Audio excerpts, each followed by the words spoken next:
Alright, it's awfully cold outside, even here in Lafayette, Louisiana, so I'm going to do my version of a chicken and sausage gumbo. I say my version because it's going to be as low carb as I know how to make it, and it's not really traditionally gumbo. In fact, Cajuns wouldn't even call it gumbo at all because there will be no roux.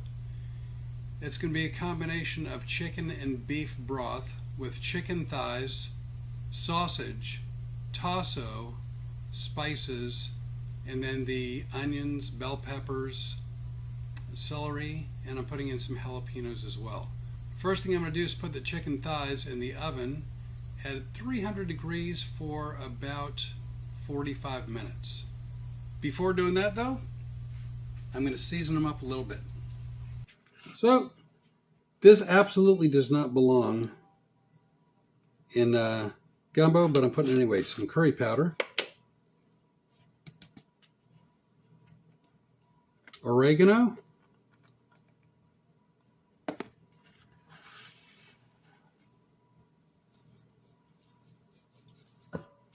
garlic powder,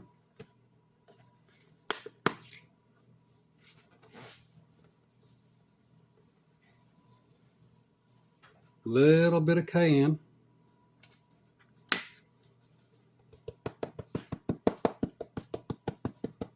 some paprika,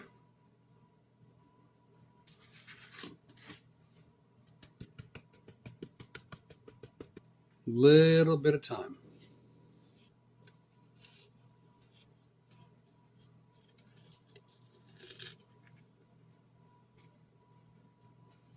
Alright, I'm going to turn the cameras off. I'm turning the chicken over and I'm going to spice up the same way on the other side. What I did was I stuck chicken thighs in the oven at 300 degrees for about 45 minutes, and now it's time to get them out.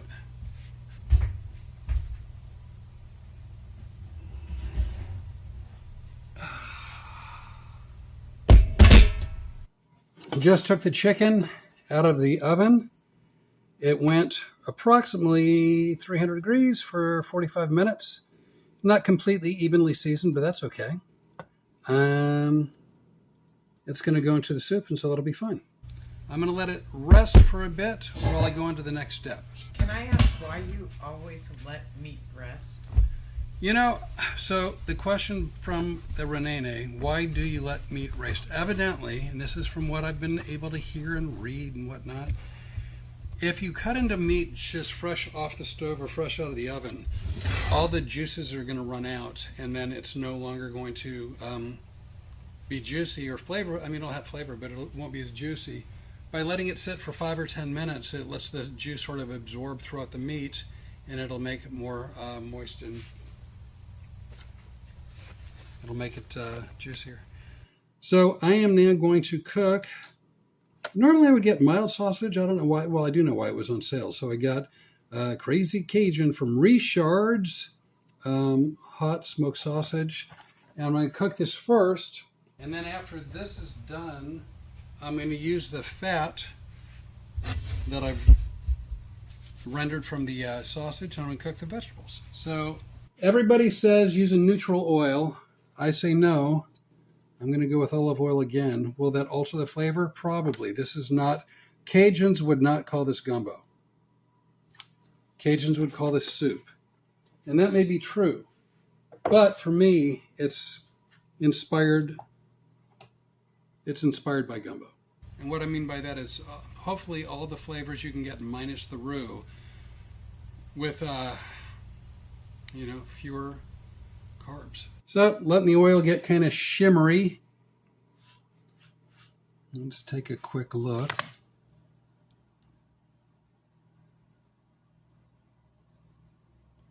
And to it, I'm going to add the sausage. Got a lot of sausage. I probably should do this in multiple batches. I am not going to. Yeah, I will. Alright, cooking up the sausage, sloshing the oil around for no good reason.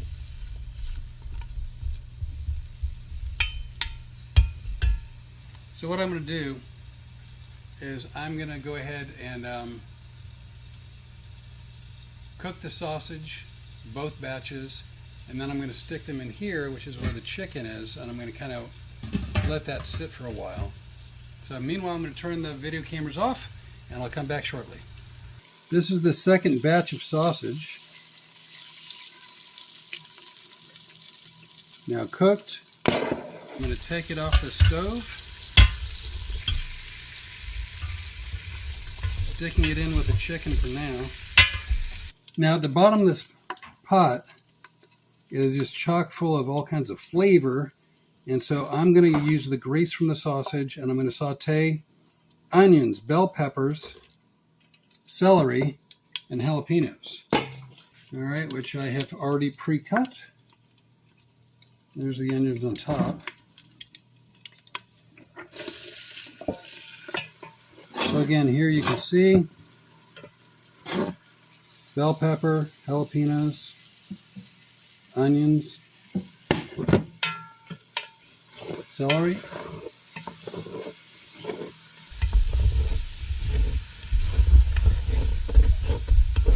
I'm going to cheat a little bit, and I'm going to use jarred garlic.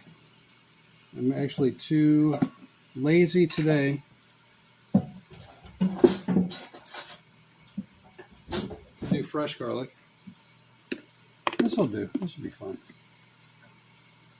There's a lot. That's a heaping helping of a tablespoon. But again, don't forget, season to your taste. I like a lot of garlic. That's cooking down really nicely. We're not quite there yet. I've never made a gumbo, and I've never made a gumbo-like soup. So I'm using some traditional ingredients. Again, the onions, bell peppers, and celery I think is traditional. And I'm kind of making the rest up as I go.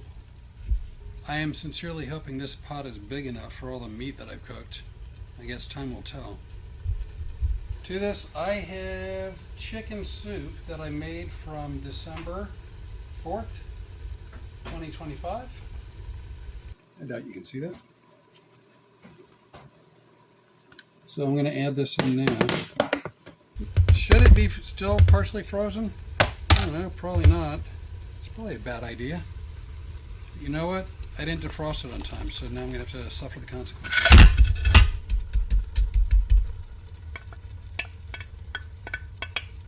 Now, as this is cooking,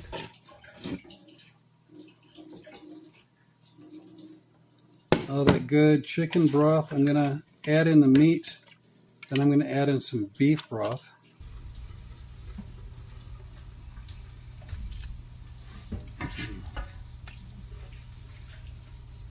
All right, I'm going to take the chicken, and I'm going to break it up just with my hands.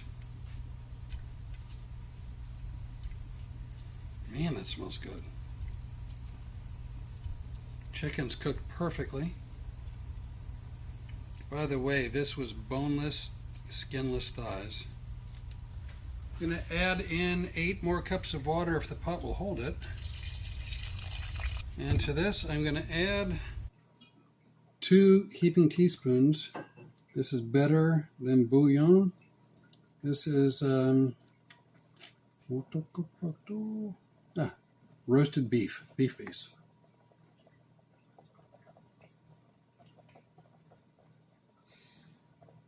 There's one. And a second one.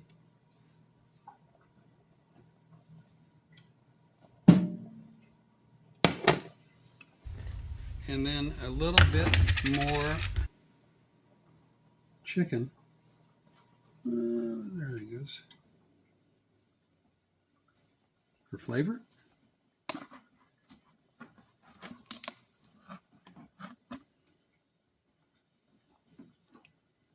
And finally, last but not least, I'm going to add in what's called pork tasso. Pork tasso is a very seasoned pork where the flavor from the pork will sort of seep out into the soup. Several bay leaves. I've also decided I'm going to do a just a small amount of cumin. By the way, I have not tasted this yet and probably should. A very small splash of Worcestershire sauce. So there you have it. Non-gumbo gumbo. It's soup, I get that. I probably could thicken it. Instead of flour, I could use something like cornstarch. But for now, I think I'm just going to leave it as soup. We'll see how it does. I'm going to let it simmer for probably about an hour. And then we'll come back with a taste test. Hopefully, it's a recipe I'll be able to recommend. But I guess time will tell. All right, so here, this is not gumbo. I mean, I know it's not. If I had added roux to it, it would definitely be gumbo. So the Cajuns would call it soup. It's way too thin to be a gumbo. There's no roux, no flour. But, by the way, this is more than 6 quarts.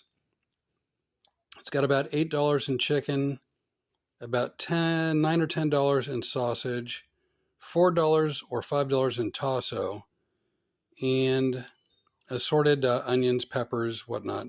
So this 6+ quarts is more, somewhere between $20 to $25 for the entire pot. And this is going to be, I don't know, 10, 12, 15 bowls of food. All right, now for the all-important taste test. Let's see what we got here. A little sausage, a little chicken.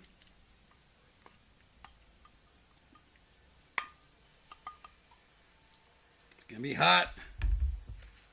Gonna be hot. Oh, we should turn on the lights, right? Better? So let's see what we got here. So, let's try the broth first.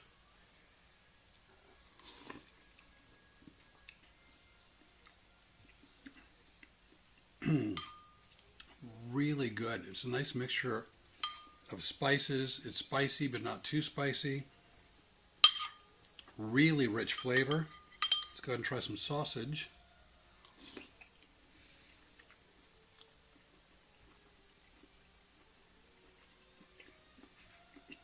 This is a perfect winter meal. It's hearty. It's warming. It's got a lot of flavors and a lot of flavor. Some chicken.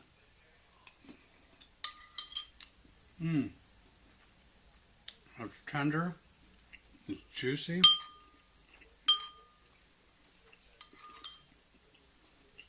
If you're going low carb,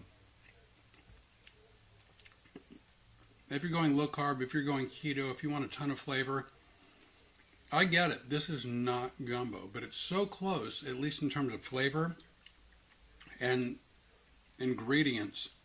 You can really get by with a fairly low carb meal that's warm, delicious, full of flavor. This is going to see us through today's Tuesday, so the rest of the weekend, I think, with all the cold weather that's coming.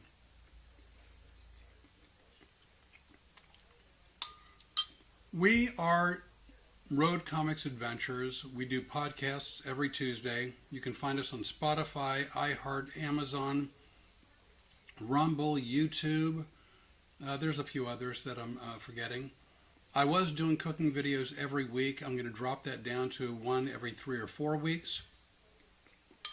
But whether it's a big soup for Super Bowl or just something warm and comforting in the winter, I got to tell you, this has been fun to make, fairly easy, although a little bit time consuming, and absolutely delicious. Hope you give it a try. I'm Flip Orley, and this is Spicing It Up with Flip.